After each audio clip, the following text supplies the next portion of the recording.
The stone floor is cold against your feet. You are 7 years old, and you have not slept in your mother's house for 3 days. The building around you is unfamiliar. Hard walls, no softness anywhere, the smell of wood smoke and unwashed bodies, and something you will later understand is iron. Around you, 30 other boys. Some are crying quietly. 2 are not crying because they decided not to. You watch those 2. An older boy, maybe 15, walks through the room without looking at any of you. He carries himself differently than anyone you've seen. His back is straight. His jaw is set. He looks at the wall above your heads, not at your faces, as if you are not yet worth looking at directly. You understand, in the wordless way that children understand true things, that he is correct. You are not yet worth looking at. You are nothing here. The Agoge has begun. You are a paid ion. You will learn what that means by surviving it. Stage 1. Paid ion. The making starts. The Agoge is not a school. There are no scrolls. No gentle instruction. What the Agoge gives you is conditions. Cold, hunger, physical demand, competition, and then watches what you become inside those conditions. Your supervisors are called Paidonomos. The chief among them is a man named Kratos. He is 50, scarred along his left arm from a Persian blade, and he speaks to the group of you with the flat economy of someone who has seen 100 groups of 7-year-olds and knows which ones will still be here at 17. He is evaluating from the first morning. You feel his evaluation. You don't know how to respond to it yet. You watch the older boys and you copy what they do. You are given 1 cloak. 1. For the year. The Laconian winters are not mild. You learn to sleep with the cloak wrapped tightly and your knees drawn in and your mind very still, because shivering requires energy and energy is already scarce. You are fed less than you need. This is deliberate. You learn to forage. The older boys who mentor your cohort, the Irenes, teach you what is edible in the hills and what isn't. They teach you how to move silently, how to take what you need without being seen. You are caught once. The punishment is not for stealing. It is for being caught. You understand the lesson. You are not caught again. Stage 2. Surviving the first years. Your cohort is 12 boys. By the end of the first year, it is 9. 3 left. Return to their families for reasons the Paidonomos stated without explanation and that you didn't ask about. You learned early that asking certain questions marks you as someone who doesn't understand where he is. You understand where you are. You survive the first year. Then the second. The physical demands build steadily.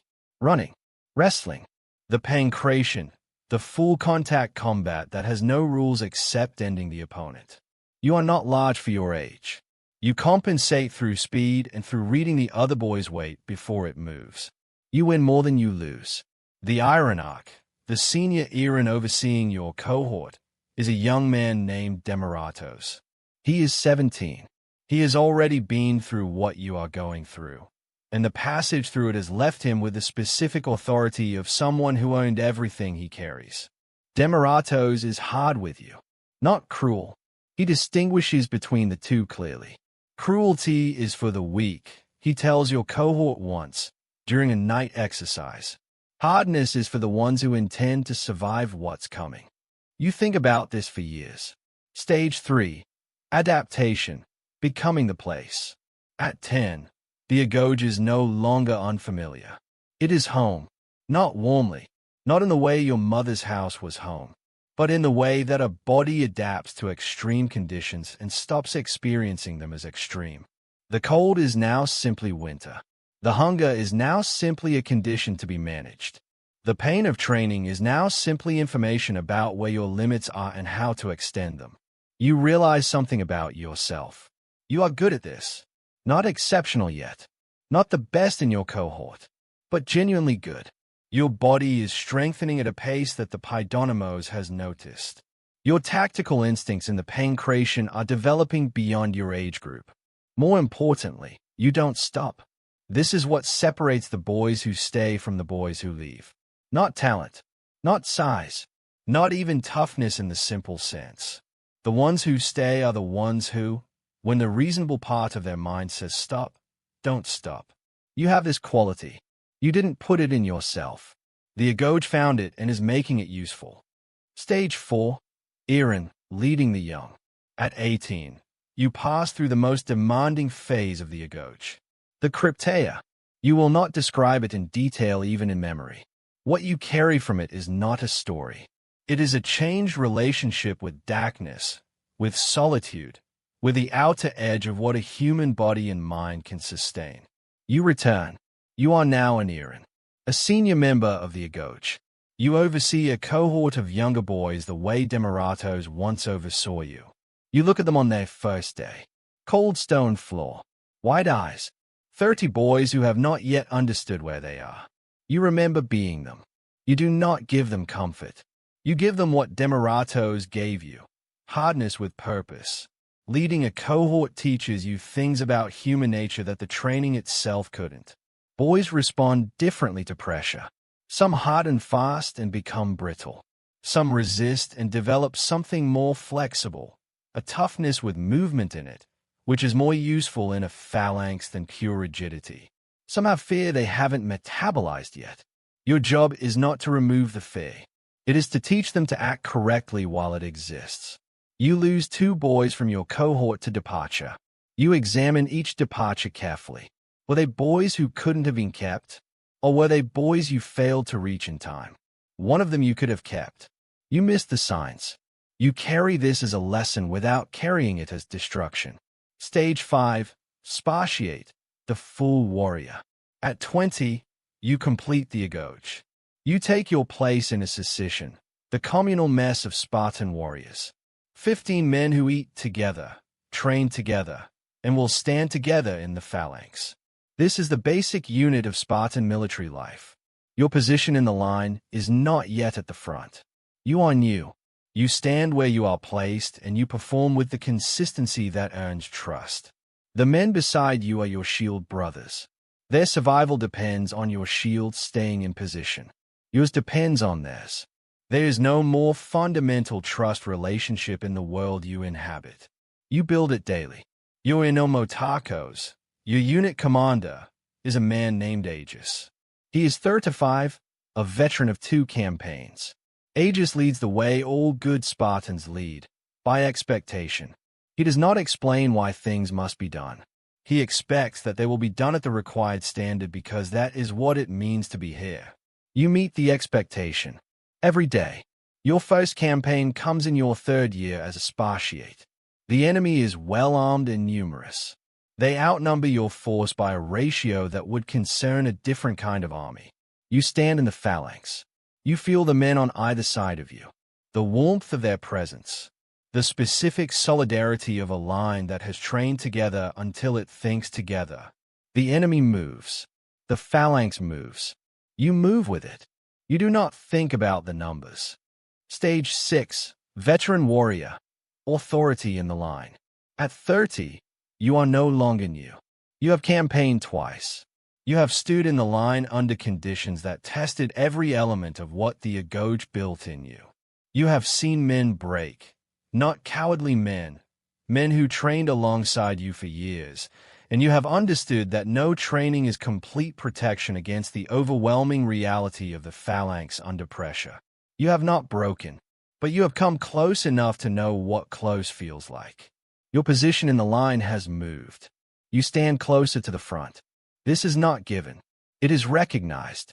The men who know you have made this determination through the accumulated evidence of campaigns and training and the specific observations of men who have stood beside you when standing was very difficult. You accept the position. You understand its meaning. There is a young Spartiate in your secession named Leonidas. He is 22.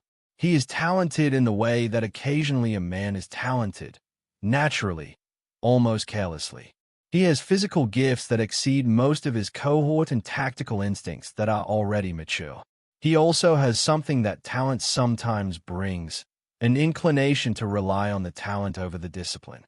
You address this, not with authority you've been given formally, with the authority of a man who has been in the line longer and knows what the line requires.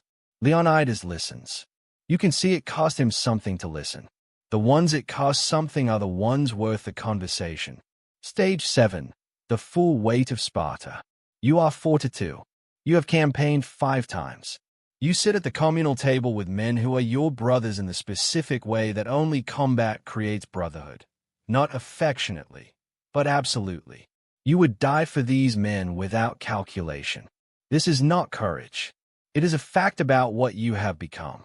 You think, sometimes, about the stone floor of the Agoge. 7 years old. Barefoot. Cold. Watching 2 boys who had decided not to cry. You think about what that boy became and whether that becoming was worth what it cost. Here's what it cost. Childhood. In any ordinary sense. The specific warmth of a home that belonged to you. The relationships with your family that were replaced by the state's ownership of your formation. The freedom to choose any direction other than this one. Because Sparta chose your direction when they kept you at the first examination and sent you to the Agoge, and the Agoge turned you into what you are. Here's what it gave. The certainty of a line. The absolute knowledge that the man beside you will not leave. The specific pride of being part of something that exists across centuries, that shapes the world it touches, that asks everything and gives back something that civilian life cannot produce. You weigh these. You don't resolve them. You live with both. A boy is brought to the Agoge today. 7 years old. He stands in the room and his eyes move everywhere. He is frightened and he is trying not to show it and he is not succeeding. But the attempt is visible. The attempt is what matters. You watch him from the doorway. You remember. An older warrior comes to stand beside you. He looks at the boy. That one, he says quietly. You nod. You see it too. The boy has the quality. The thing underneath the fear that doesn't yield to the fee. Sparta will find it. The Agoge will make it useful. And 30 years from now, a man who was once this frightened boy will stand in a phalanx that hold a line that should not hold, and he will hold it anyway. Because this is what Sparta produces. And you are what Sparta produced. You turn from the doorway. You go back to your training. There is always more training. There's always another campaign. There's always the line. You have stood in it all your life. You will stand in it until you can't. And you will not step back.